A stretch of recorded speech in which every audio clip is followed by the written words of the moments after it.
Morning, guys. Welcome to Coffee Chat. Wow, it is hump day, middle of the weekday. Love hump day because, of course, it's only a couple more days till Friday, and that's how most of us get through it. And then it's the weekend. And this hump day, last day of May, hard to even believe we're entering into the 6th month of 2023. Half the year is over. Truly, it blows my mind just how fast that time has absolutely flown by. Truly amazing. But boy, what a beautiful day it is too, right? Look how beautiful and sunny it is, and it's actually quite warm out here, and it feels like a little bit humid. Now, what's crazy is Dallas doesn't get a lot of humidity as much as what Houston gets in Texas. Boy, I'll tell you what. Anyhow, reading a couple articles, and boy, I'm telling you, these two articles say a lot about where we're at with the economy. And the first one is the bankruptcy rate is absolutely starting to spike. And what they're expecting is come the fall, personal bankruptcies will be on a tear. And when you think about that, it's all that easy money that was coming out, with all the liquidity loans and all this and that. Well, now, a lot, as we know, are in this liquidity crisis. A lot of these banks are like holding back and not doing the lending that they did. And think about this too, guys, because of the collapse of a lot of these mid-sized regional banks, there's not the options out there that there was before for lending and liquidity. And so you're going to see like a lot of medium and even small sized businesses face a big crunch. And because they don't have those operating lines of credit, it could literally cause them collapse. And we can see a lot of these commercial bankruptcies or bankruptcy or proposals in bankruptcy, but with retail as well. Because guys, when you see contractions like that in the economy, all these various businesses closing down, things like that, well, what's the spin-off of that? Well, of course, people are losing their jobs and they can't go out and easily replace those jobs that they had for 10, maybe 15 plus years and go out there and just easily replace that and get the same kind of income that they had before. Well, when their income drops due to the, different employment, maybe they're having to take two jobs to replace the one. Well, then obviously they're not going to be able to make all of their commitments, are they? And what goes first, guys? Well, usually it's the revolving lines of credits. It's the defaulting on their credit cards and all those kind of things like that. Then, what happens is they're not able to make their car payments, and then they fall behind on their mortgages and what. And of course, what you're seeing there is insolvency. Now, the definition of insolvency is this.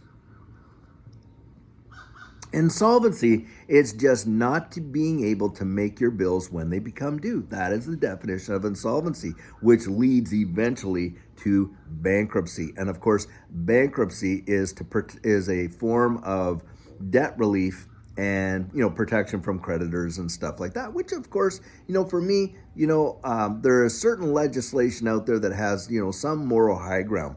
Now, bankruptcy comes out of a history longs of a Judeo-Christian ethic of the forgiveness of debt and things like that, and and being able to kind of like start over again. And in fact, way back in the Old Testament, they had the year of Jubilee, when everything would kind of go back to the way it was before, and there would be all that debt forgiveness and whatever.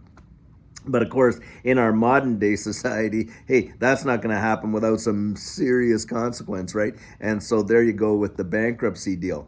Now, the other article that happened with well, not with that, but kind of like really I felt was telltale on the pulse of the economy as central banks, they're finally admitting that they're buying gold like it is going out of style. And what do you think about when you think about that? Like, why are they out there, these central banks around the world, buying gold like it's going out of style? Well, that's because, guys, this current fiat system is just imploding like crazy. I mean, this rise in the debt ceiling in the United States, $4 trillion. Do you know a trillion? 1 trillion is amazing. $4 trillion between now and 2024. So basically, all they've done is kick the can down that proverbial road again, as they usually do. And the reality is this, guys. What? I mean, could you and I say to let's our husband or wife say, oh, honey, I have a great idea of how we can get out of debt. Let's just get in more debt and then we can get out of debt. I mean, it is insane, but that is exactly what they're doing. I mean, they're just borrowing, borrowing, borrowing, borrowing until they literally cause this entire fiat system to absolutely be evaporated and completely destroyed. And central banks know it. That's the plan. And that's why they're out there buying the traditional God's money, right? Gold. Gold and silver has been monetary instruments for thousands upon thousands of years. You know what's really quite amazing is that a person could go out now and, for a relatively modest sum, go out there and buy more silver than what some kings owned in history. Right now, you're watching the price of silver and gold, as far as I'm concerned, be completely manipulated and suppressed.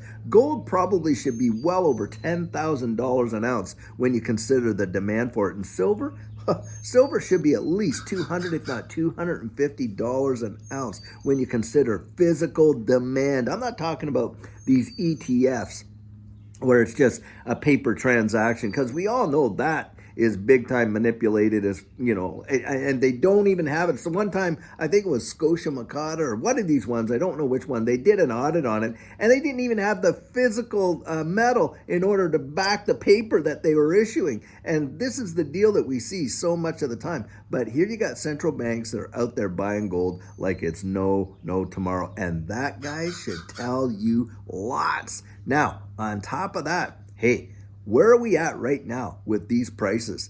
Guys, we just hit the 702 Fibonacci for retracement level for XRP. And I'm looking at that and I'm thinking, man, we could either break through that and just go on an absolute tear. And I'll tell you what, if we get that information coming out from Judge Torres and we get a decision on this case and we see XRP get that legal clarity and we're right here at that, Fibonacci retracement, I think it's bam, it's on like Donkey Kong. That doesn't happen. Hey, we're just going to come back and we're going to go back and retrace what used to be resistance as support. That normally happens. And you kind of wait for these pullbacks because that's when you get the confirmation, isn't it? You watch a God candle, boom, up it goes. And then you watch it come down and retrace and it hits that previous resistance as support and bounce off from there. And that is kind of like what I'm expecting if we don't get a decision. But I'll tell you what, guys, you can see that this market is heating up and big time. And look, if we actually go into the second half of 2023 and the first half of 2024, I think we're going to see something amazing happen in this space. That's when I really believe that we're going to see a big time pump. At least that's my estimation. But I think it's going to be amazing, and especially if we get that clarity relatively soon on this decision for XRP, I think it's going to be insane. And having said that, guys, think of this too. What is another hedge against all of this inflationary result when you're talking about this, fiat system? Well, digital assets.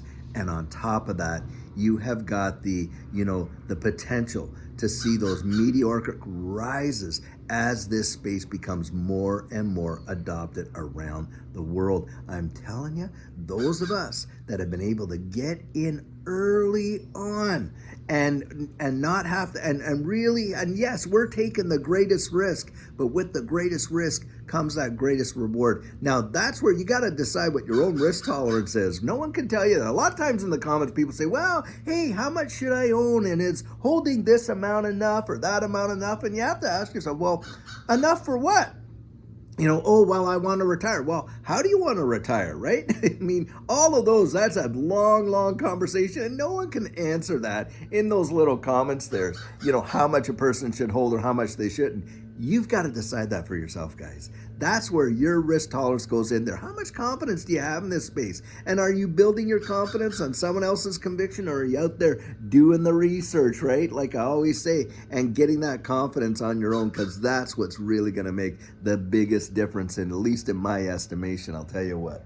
Well, guys, I sure hope you're having a fantastic Wednesday, and the rest of your week is looking bright. I'll tell you, things are coming up really fast. fast. And here we are, man alive, entering into the month of June when a lot of people are expecting a decision before the end of June in this case. And I sure hope it really comes, I'll tell you. Anyway.